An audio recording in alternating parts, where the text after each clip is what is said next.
Hello guys, तो continue करते हैं सी प्लस प्लस के इस कोर्स में। आज इस वीडियो में हम बात करने वाले हैं सी प्लस प्लस के एक ऐसे फंक्शन के बारे में जो सी प्लस प्लस में सबसे ज़्यादा यूज़ करा जाता है और एक बहुत इम्पॉर्टेंट फंक्शन है सी प्लस प्लस के अंदर। जी हाँ, हम बात करने वाले हैं कंस्ट्रक्टर की। कंस्ट्रक्टर क्या होता है सी प्लस प्लस में? आगे बढ़ने से पहले हम आपको बता दें कि कंस्ट्रक्टर जो होता है वो एक तरह का मेंबर फंक्शन है। बिना देर किए हुए चलिए देखते हैं हम कंस्ट्रक्टर क्या होते हैं और कंस्ट्रक्टर कैसे वर्क करते हैं और उसका सिंटेक्स क्या होता है। कंस्ट्रक्टर एक मेंबर फंक्शन होता है एक क्लास का। कोई भी क्लास है उसका एक मेंबर फंक्शन है कंस्ट्रक्टर, और उसको ऑब्जेक्ट से कॉल करा जाता है नॉर्मल फंक्शन की तरह। लेकिन कंस्ट्रक्टर में सबसे इम्पॉर्टेंट बात एक आती है कि ये ऑटोमेटिकली कॉल्ड हो जाता है। जब भी हम इसका ऑब्जेक्ट बनाते हैं तो ये ऑटोमेटिक कॉल्ड हो जाता है। आप ऐसे समझ लें कि कंस्ट्रक्टर का मतलब क्या निकल रहा है, कंस्ट्रक्ट करना, किसी चीज को बनाना। तो जब हम कंस्ट्रक्टर का मेंबर फंक्शन बनाते हैं तो हम जो क्लास का नाम होता है उसी नाम से उस कंस्ट्रक्टर को डिक्लेयर करते हैं। तो चलिए देखते हैं कैसे कंस्ट्रक्टर वर्क करता है। तो बिना देर किए हुए सबसे पहले है हमेशा की तरह यहाँ पे हम एक फाइल बना लेंगे cute18.cpp के नाम से। और सबसे पहले हम आपको बता दें कि कंस्ट्रक्टर के टाइप कितने होते हैं, और सबसे पहले हम आपको कंस्ट्रक्टर के टाइप बता दें और उसका थोड़ा सा क्लासिफिकेशन बता दें ताकि आपके जो डाउट्स हों वो क्लियर हो जाए। उसके बाद हम प्रोग्राम की तरफ बढ़ते हैं कि कंस्ट्रक्टर कैसे बनाया जाता है और उसको ऑब्जेक्ट में कैसे कॉल करा जाता है। तो कंस्ट्रक्टर जो होते हैं हमारे तीन टाइप के होते हैं। कौन कौन से? पहला टाइप हमारा होता है डिफॉल्ट। अब ये डिफॉल्ट कंस्ट्रक्टर क्या होते हैं, थोड़ा सा इसके बारे में समझ लेते हैं। डिफॉल्ट कंस्ट्रक्टर वो कंस्ट्रक्टर होते हैं जो किसी भी तरह के पैरामीटर को पास नहीं करवाते हैं। लिख दे रहे हैं they do not pass any type of parameters. ये किसी भी टाइप के पैरामीटर को पास नहीं करवाते हैं। अब दूसरे आता है पैरामीटराइज कंस्ट्रक्टर। अब ये पैरामीटराइज कंस्ट्रक्टर क्या होता है? पैरामीटराइज कंस्ट्रक्टर वो कंस्ट्रक्टर होते हैं जो कुछ हमारे पैरामीटर्स को पास करवाते हैं। जो क्या करवाते हैं? कुछ पैरामीटर को पास करवाते हैं। अगर हम इसको ऐसे लिख दें कि integer a comma integer B, इन्होंने क्या करा? दो पैरामीटर को पास कराया। ये क्या हो गए? हमारे पैरामीटराइज कंस्ट्रक्टर हो गए। और एक इसमें टाइप और आता है जो होता है कॉपी कंस्ट्रक्टर। अब ये कॉपी कंस्ट्रक्टर क्या काम करता है? कॉपी कंस्ट्रक्टर मेंबर फंक्शन होता है जो इनिशियलाइज कराता है ऑब्जेक्ट को। किससे? सेम क्लास से। जो सेम क्लास होगी उससे क्या करवाएगा? इनिशियलाइज करवाएगा। तो आने वाली वीडियोस में हम देखेंगे कि पैरामीटराइज और कॉपी कंस्ट्रक्टर क्या होता है। अभी हम बात कर रहे हैं कि डिफॉल्ट कंस्ट्रक्टर की, के कंस्ट्रक्टर क्या होता है और डिफॉल्ट कंस्ट्रक्टर क्या होता है। तो इसकी कुछ कैरेक्टरिस्टिक्स के बारे में हम बात कर लें। और सबसे पहले क्या होता है? Constructor has the same name. Constructor has the same name. इसका सेम नेम होता है क्लास किसका? As the class name.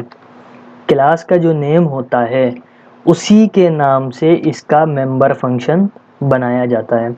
उसको हम कंस्ट्रक्टर कहते हैं। क्लास नेम इटसेल्फ अब ज़्यादा अच्छा लग रहा है। और ये क्या करता है? Constructor do not have return type. Constructor का क्या होता है? इसमें रिटर्न टाइप नहीं होता है। ये रिटर्न टाइप का क्या मतलब हुआ इसमें? यहाँ पे रिटर्न टाइप का मतलब है कि जब आप मेंबर फंक्शन बनाते थे और उसको कॉल करते थे तो आपको लिखना पड़ता था वॉइड डिस्प्ले नाम का। आपने अगर बनाया तो डिस्प्ले ये कुछ रिटर्न कराता था, जैसे वॉइड रिटर्न कराता था। अगर पैरामीटर्स हैं तो पैरामीटर पास कराता था। लेकिन जब हम कंस्ट्रक्टर बनाते हैं तो हमें यहाँ पे कुछ भी रिटर्न टाइप नहीं करवाना पड़ता है। ये कंस्ट्रक्टर ऐसे ही ऑटोमेटिक कॉल हो जाता है। अ constructor is automatically called invoked when an object is created. क्या मतलब हुआ कि कंस्ट्रक्टर ऑटोमेटिक इन्वोक हो जाता है जब उसके ऑब्जेक्ट को कॉल करा जाता है। तो ये पॉइंट्स थे जो बहुत इंपॉर्टेंट पॉइंट थे। थोड़ा सा थ्योरी भी ज़रूरी है समझने के लिए आपको कि कंस्ट्रक्टर क्या होते हैं और कंस्ट्रक्टर कितने टाइप के होते हैं, टाइप्स ऑफ कंस्ट्रक्टर। तो चलिए अब हम बात करते हैं प्रोग्राम की। अब हम आते हैं प्रोग्राम पे और देखते हैं कि जो कंस्ट्रक्टर है उसका प्रोग्राम कैसे लिखा जाता है।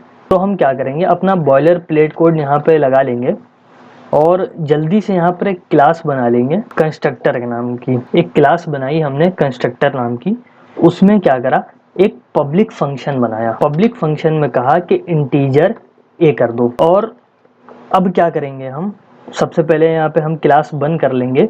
उसके बाद हमने क्या बताया था, इसका मेंबर फंक्शन बनाएंगे। मेंबर फंक्शन कैसे बनाएंगे, जो क्लास का नाम है उसी नाम से हम मेंबर फंक्शन बनाएंगे और ये कुछ भी रिटर्न नहीं कराएगा। जैसे हम लोग अदर मेंबर फंक्शन में क्या करते थे, वॉइड करते थे, लेकिन इसमें कुछ भी नहीं करे। इसमें हम डायरेक्ट कंस्ट्रक्टर को क्या करेंगे, कॉल करेंगे और ये यहाँ से हमारा कॉल हो जाएगा। अब हम a की जो वैल्यू है उसको यहाँ पे सेट कर देंगे। हमने कहा a की वैल्यू 20 हो गई। अब आप लोग सोच रहे होंगे कि हम a की वैल्यू यहाँ पर भी सेट कर सकते थे, यहाँ पर हम ऐसे लिख के सेट कर सकते, लेकिन नहीं, ये गलत है। ऐसे हम वैल्यू इसको नहीं सेट कर सकते यहाँ पे हम। तो अब हमने क्या करा, बना लिया। अब हम बात करते हैं ऑब्जेक्ट की। अब हम ऑब्जेक्ट में जैसे ही कंस्ट्रक्टर को कॉल कराएंगे, ऑब्जेक्ट बनाया हमने C। अब हमने क्या करा, C.A, हमने कुछ नहीं करा, हमने डायरेक्ट कंस्ट्रक्टर का एक ऑब्जेक्ट बनाया और इसका जो a की वैल्यू 20 दी थी इसको कॉल करा दिया। अब हम इसको डिस्प्ले कराने के लिए एक फंक्शन बनाएंगे डिस्प्ले का। किसका फंक्शन बनाएंगे, डिस्प्ले। और डिस्प्ले का फंक्शन कभी भी कुछ रिटर्न नहीं करता है, ये आपको भी पता है। तो हम काउट वैल्यू ऑफ ए, हमने काउट कराया, एक एंडल लगाया। अब हम क्या करेंगे, यहाँ से C.डिस्प्ले करा देंगे। अब जैसे ही हम डिस्प्ले कराएंगे तो a की वैल्यू इसमें डिस्प्ले हो जाएगी। और अब इस प्रोग्राम को हम रन करा के देखते हैं कि इसका आउटपुट क्या आता है। तो value of a is 20, a की वैल्यू 20 आ गई यहाँ पे। अब इसको करने के दो तरीके हैं। अगर हम चाहते तो डायरेक्ट इसको यहाँ पे भी कॉल करा सकते थे, तब हमको इसकी ज़रूरत ना पड़ती। तो ये देखिए, the value of a is 20। अब हम यहाँ पे अगर इसकी वैल्यू चेंज कर दें, हमने इसकी वैल्यू 30 कर दिया। अब हम रन कराएं तो वैल्यू ऑफ a इज़ 30। हम चाहें तो कंस्ट्रक्टर के अंदर ही इसकी वैल्यू को प्रिंट करा दें, या हम चाहें तो बाहर इसका एक मेंबर फंक्शन बना करके इसकी वैल्यू को प्रिंट करा सकते हैं। तो गाइस आज के लिए बस इतना ही। आई होप आप लोगों को समझ में आ गया होगा कि कंस्ट्रक्टर क्या होते हैं और कंस्ट्रक्टर कैसे वर्क करते हैं। डिफॉल्ट कंस्ट्रक्टर क्या होता है, डिफॉल्ट कंस्ट्रक्टर कहते हैं डिफॉल्ट कंस्ट्रक्टर जो हमारा कोई भी आर्गुमेंट पास नहीं कराता है। जैसा कि हमने आपको बताया, they do not pass any type of parameters, जो क्या करता है, किसी भी टाइप के पैरामीटर्स को पास नहीं कराता है। तो हमने जो कंस्ट्रक्टर नाम का ये मेंबर फंक्शन बनाया था, इसमें कोई भी पैरामीटर पास नहीं कराया था, तो ये डिफ़ॉल्ट कंस्ट्रक्टर है। जब हम कंपाइल कराते हैं और उसमें कोई भी पैरामीटर पास नहीं कराते हैं, तो कंपाइलर ऑटोमेटिक समझ जाता है कि ये बाय डिफ़ॉल्ट कौन सा है, डिफ़ॉल्ट कंस्ट्रक्टर है। आई होप आप लोगों को समझ में आ गया होगा कि कंस्ट्रक्टर क्या होते हैं। आगे की वीडियो में देखते हैं कि पैरामीटराइज कंस्ट्रक्टर और कॉपी कंस्ट्रक्टर कैसे वर्क करते हैं। तो गाइस अगर आपने C++ की इस प्लेलिस्ट को अभी तक एक्सेस नहीं कराया है तो प्लेलिस्ट में जाके एक्सेस कर लें और बुकमार्क करके सेव कर लें। हम आपके लिए इसी तरह से C++ का कोर्स बना रहे हैं जिसमें आप बेसिक से लेके एडवांस तक C++ सीख सकते हैं। तो गाइस आज के लिए बस इतना ही, मिलते हैं जल्दी नेक्स्ट वीडियो में। बने रहिए मेरे साथ। अगर आप चैनल पे नए हैं सब्सक्राइब करिए, वीडियो को लाइक करिए और बने रहिए मेरे साथ। Thank you guys for watching this video. I will see you the next time.